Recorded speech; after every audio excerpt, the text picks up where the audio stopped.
మీ అందరికీ హృదయపూర్వక నమస్కారాలు. మీరు ఇలా అరుస్తుంటే, కేరింతలు పడుతుంటే దానికి వచ్చే కిక్కే వేరబ్బా.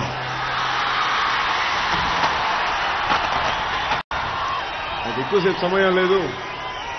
పోయినసారి ఇక్కడే సభ పెట్టినప్పుడు వైజాగ్లో జనసేన సభ మీ అందరూ ఇచ్చిన మద్దతు నాకు ఎంతో ధైర్యాన్ని ఇచ్చింది. ఆ రోజున చెప్పాను కదా, నరేంద్ర మోడీ గారు ఈ దేశానికి ప్రధానమంత్రి కావాలని ఎంత బలంగా కోరుకున్నానో ఈ రోజున వైజాగ్కి వారే వచ్చారు.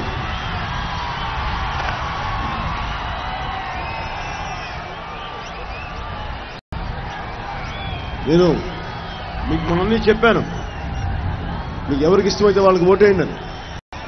కానీ ఇంకా నన్ను అడిగారు, నువ్వు ఎవరికి ఓటేయాలో చెప్పు, మేము వాళ్ళకి ఓటేసి గెలిపిస్తామని. అంటే నేను చాలా గంటలు, చాలా రోజులు దాని మీద ఆలోచించాను. అప్పుడు దాకా నరేంద్ర మోడీ గారు నా మనసులో ఉన్నారు. దాని తర్వాత ఆలోచించాను, మన దేశానికి ఎలా కావాలో, మన సీమాంధ్ర రాష్ట్రానికి కూడా చాలా బలమైన నాయకత్వం కావాలి అని చెప్పి పునర్నిర్మాణం జరగాలి. ఒకవైపు తెలంగాణలో పునర్నిర్మాణం ఉంది, కానీ సీమాంధ్రలో నిర్మాణమే లేదు. ఇలాంటి పరిస్థితుల్లో అనుభవం నాయకుడు కావాలి.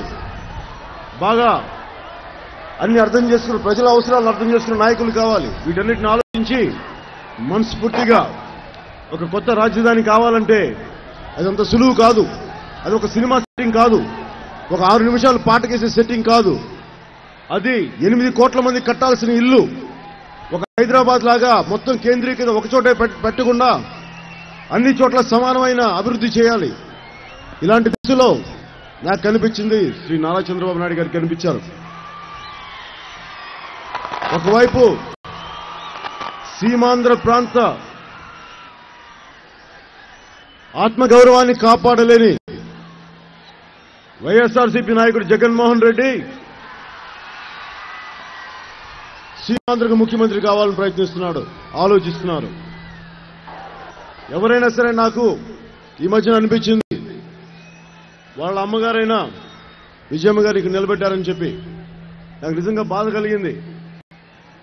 నిజంగా ఒక వయసు వచ్చిన కొడుకు, అందొచ్చిన కొడుకు ఇంట్లో సుఖంగా చూసుకోవాల్సిన తల్లిని తన స్వార్థం కోసం మళ్లీ తిరిగి ఇక్కడ ఎండలో పెడతారా?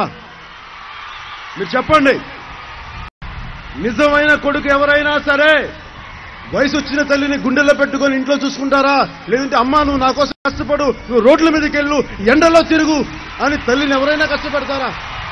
అన్యాయం కదూ, దుర్మార్గం కదూ, స్వార్థం కదూ. సొంత తల్లినే స్వార్థంగా చూసుకో, ఇంత దుర్మార్గంగా, ఇంత స్వార్థంతో నిండిపోయి తల్లిని పంపిస్తుంటే రేపొద్దున సీమాంధ్ర మన ప్రాంతానికి ఏం చేస్తారు, మన ప్రజలకు ఏం చేస్తారు అని ఆలోచించుకోండి. నేను ఈ మధ్యన చూశారు, మొన్న అడిగారు, మొన్న నేను వచ్చినప్పుడు ఒక్క నాయకుని ఒక్క మాట అనలా. కేసీఆర్తో సహా చాలా మర్యాద ఇచ్చాను. 2 మీటింగ్స్ లో కూడా ప్రతిసారి చాలా మర్యాద ఇచ్చాను. ఒక్కరి గురించి చెడుగా మాట్లాడలా, ఒక్కరిని కించపరచలా. మనం మంచి మర్యాద ఇస్తే వాళ్ళు ఏం చేశారు, నాతో ఆపలా సీమాంధ్ర ప్రాంత ప్రజలను తిట్టారు. అలాగే ఇంకక్కడితో ఆకుండా వాళ్ళ సోనియా గాంధీని తిట్టారు. అందరినీ తిడతా ఆఖరికి దేశమంతా కోరుకుంటున్నా ప్రధానమంత్రి అభ్యర్థి అయిన శ్రీ నరేంద్ర మోడీని గారు కూడా పదే తిడతా ఉంటే నాకు విసుగొచ్చింది.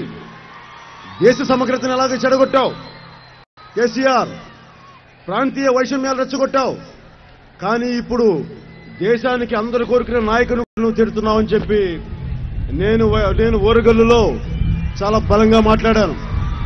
తాట తీస్తానని చెప్పాను. దానికి నా మీద కేసులు పెట్టారు. ఒకవైపు మనం ఇక్కడ ఇలా ఉంటే అక్కడ తెలంగాణ ప్రజల్ని రెచ్చగొట్టి సీమాంధ్రులు వేరే అని మాట్లాడతా, ఒకవైపు ఇక్కడ విజయనగరంలో బొత్స సత్యనారాయణతో అనేక రకమైన సంబంధాలు, అది వ్యాపారాలు, స్నేహం, ఏదైనా కావచ్చు, అన్ని రకాల సంబంధాలు.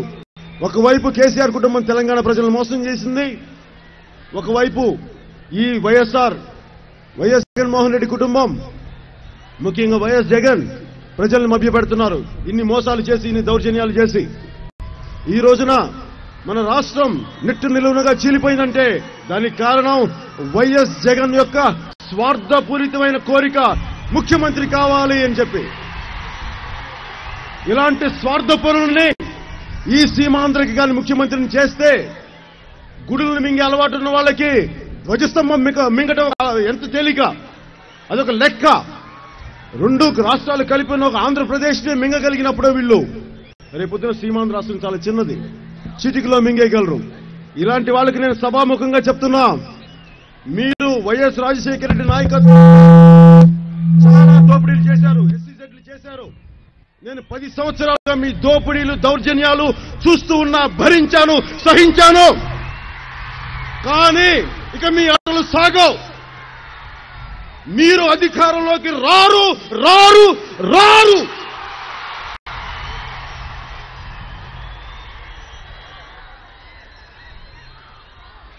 ఇప్పుడు దేశానికి రాష్ట్రానికి కావాల్సింది చాలా బలమైన నాయకత్వం, చాలా పటిష్టమైన నాయకత్వం.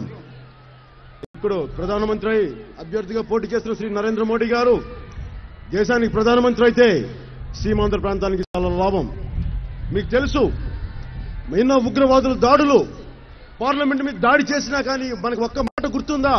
దాడి చేస్తే ఎవరికి ధైర్యం లేదు మాట్లాడటానికి, ఎవరికి అసలు గుండెల్లో ధైర్యం లేదు. మనకి ధైర్యం ఉన్న తెగింపున్న నాయకుడు కావాలి, అతను మన ప్రధానమంత్రి కావాలి, అది శ్రీ నరేంద్ర మోడీ కావాలి. అందుకనే అన్ని వదులుకొని, సినిమాలు లేవు, అన్ని వదులుకున్నాను, అన్ని వదులుకొని వచ్చాను. నాకేం అవసరం లేదు. ఈ దేశ సమగ్రత బాగుండాలి, మనకి జాతి వైషమ్యాలు ఉండకూడదు, తెలుగు జాతి ఒక్కటిగా కలిసి ఉండాలి, 2 రాష్ట్రాలుగా విడిపోయినా కానీ అనే ఉద్దేశంతో నేను అన్ని వదులుకొనే వచ్చాను. చంద్రబాబు గారు నాకు బంధువు కాదు, స్నేహితుడు కాదు, ఏమీ కాదు. మన రాష్ట్రాన్ని పరిపాలించిన ఒక 9 సంవత్సరాలు పరిపాలించిన ఒక ముఖ్యమంత్రి, ఆ ముఖ్యమంత్రికి ఇంకొకసారి ముఖ్యమంత్రి కావాలి, సీమాంధ్రకు ముఖ్యమంత్రి కావాలని మనస్ఫూర్తిగా ఆకాంక్షిస్తూ నేను ఈ రోజున వైజాగ్ నడిబొడ్డుని ఇక్కడ నిలబడి మీకు మరీ చెప్తున్నాను.